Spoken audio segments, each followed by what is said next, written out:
Hello everyone, welcome to Programming Knowledge. Hello everyone, I again welcome you all to Programming Knowledge. So this is the 24th tutorial of our Django series. So let's get started with this tutorial. So basically, this is the GitHub link of our repository. You can clone or download this repository. So I've defined below the instructions. But today I would like to make these instructions very clear. Like you can download or clone this project by clicking on this button. Then you can run the command pip install -r requirements.txt. Make sure you have installed Python on your machine and it has to be added to the path. Okay, then if you move to the requirements.txt file, so here you get these requirements. These are very basic requirements. You get it installed on a machine, then you can then what you can do, then you can run the command python manage.py run server. So this is the manage.py file. You need to be in this directory to run the project. Okay, good. Then basically there are two apps in this. So basically if you want to run the calculator app, you need to open this link, but you need to make a simple change in the settings.py file. I'll define what you need to make a change. Basically you need to go to the settings.py file, the Django projects, and again Django projects. This is the settings.py file, and there is a templates. So inside the templates you need to change this line: directories os.path.join base directory template slash voting app if you want to use the voting app, then or calculator app, that is template slash calculator app if you want to use the calculator app. Okay, so this looks good. So so these are the instructions you need to do. Okay, so calculator app or voting app. Okay, basically you need to change that line according to this, then you can start with the app. Okay, now today in today's tutorial what we are going to learn. So basically we are going to adding suggestions during the search bar. Okay, in this tutorial we will add list of programming language as suggestions, a list of programming languages, okay, as suggestions to a search bar. We will implement this both statically and dynamically. So in today's tutorial we are going to first do it statically, then we'll also do it dynamically also. So I'll show you the difference why we need to do this. Okay, so this is the views.py file. Make sure you get this line from django.http import json response or http response. Okay, so let me define a function get query. Define get query, which takes request as a parameter, request as a parameter, then q is equal to request dot get request dot get, yes, then return http response of q. So I have left this blank. Okay, so what you need to do, you can move to the urs.py file and define path is equal to get query, then views dot get query, and the name is equal to get query. So basically you will define get query. Okay, good. So now this is our form. Okay, so we have not defined the action. We can define the action: %url get query. So this looks good. So yes, good. So yeah, now this is our form. So basically we need to define suggestions during the search. So we'll define a list. First we'll do it statically. So I'll tell you how this works, what is the function. Then we will implement this dynamically. So I'll tell you the difference of why we should what is the difference of doing it statically and dynamically. So yeah, here you can define a data list. Okay, and you can give id is equal to languages.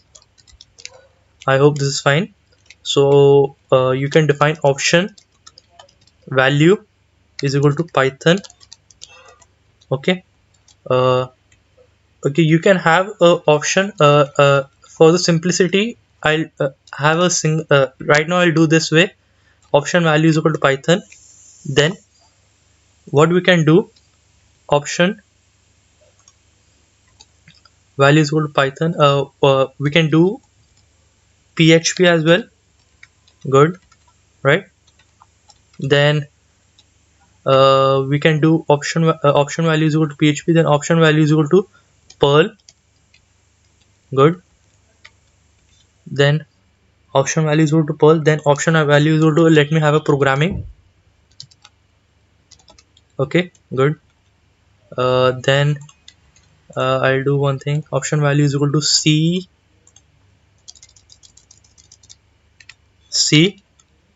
Good. Then in the same way I'll do C++. Okay. Then you can click on format document. So you can right click on format document to get the HTML page on the right track. Okay. Then so this is the option value is equal to C++. And then I'll show you one thing. Let me type one more option as well. JavaScript. Yeah, good. And one more option I'll do, that is Java. Yeah, good. So format document. Yeah, good. So basically this is the data list we have to define, but we need to track this data list to an input. So we'll define input list is equal to languages. Okay. So basically, yeah, and we can define class is equal to form control. So this is a bootstrap class. Okay, and I'll refresh this page. Yeah, good. So this looks good, and we can do what we can do. uh, Let me try this style. The style works on this. Let me do margin bottom is equal to 1 rem. Let me check if the style bottom 1 rem. Good. Yes, the style tags works on the input. Okay, so we have a list here. Let me type J here. So as soon as I type J, I get JavaScript and Java. Then I'll let the caps lock on. Let me have a caps lock. Then yeah, this works fine. JAVA. Now S. Okay, as I type JAVAS, JavaScript is there, but Java isn't there. Okay, so actually this data list works in all the ways, like a prefix, suffix, or substring match. So let me type P here. Here I have got Python, PHP, Perl, programming, but you must be thinking why I've got a JavaScript. This makes a substring match. Okay, so let me type PR, I get programming, PH, PHP, PY, Python. Okay, because there was a single P in the end, so it makes a substring match. Okay, so to make this clear, what I can do, I'll show you one example. Okay, let me do with C++. Okay, let me do with this with the small c. The small c matches both the C++. Okay, JavaScript as well. Okay, so this looks good. Okay, so if the user want to select, if they don't write anything, they can simply click on this drop down arrow. They'll get all the options here. Okay, so let me give you one example. Option value is equal to Django, Python, yes. Okay, and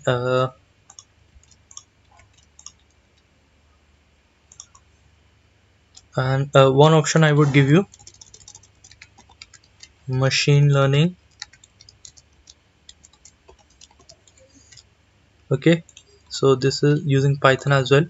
So I'll format the document and I'll refresh this page. So I'll type Python. So okay, you can see here the Python is in starting and here it is in the end. So it matches the substring prefix or suffix. So yeah, here you can see the Python, Django Python, machine learning Python. Okay, so I'll click on Python. I'll click submit. Okay, uh, I have not defined a get query, voting app get query. So okay, good.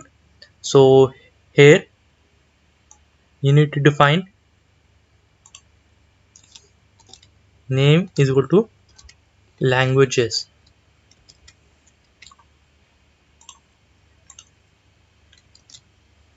Okay, so I'll do Python. Yes, language is equal to Python. Then uh, I'll define languages here. So this should work. Now this should work, I hope. Yes, now it works perfectly fine. So I have returned a HTTP response. So but now here you can see we did all this statically. So we can't keep on typing this option value, option value, option value. Maybe there might be a point we have changed this list. There might be updation. So we need to change this. We'll do this dynamically in the next tutorial. So I'll catch you in the next tutorial. Thank you guys.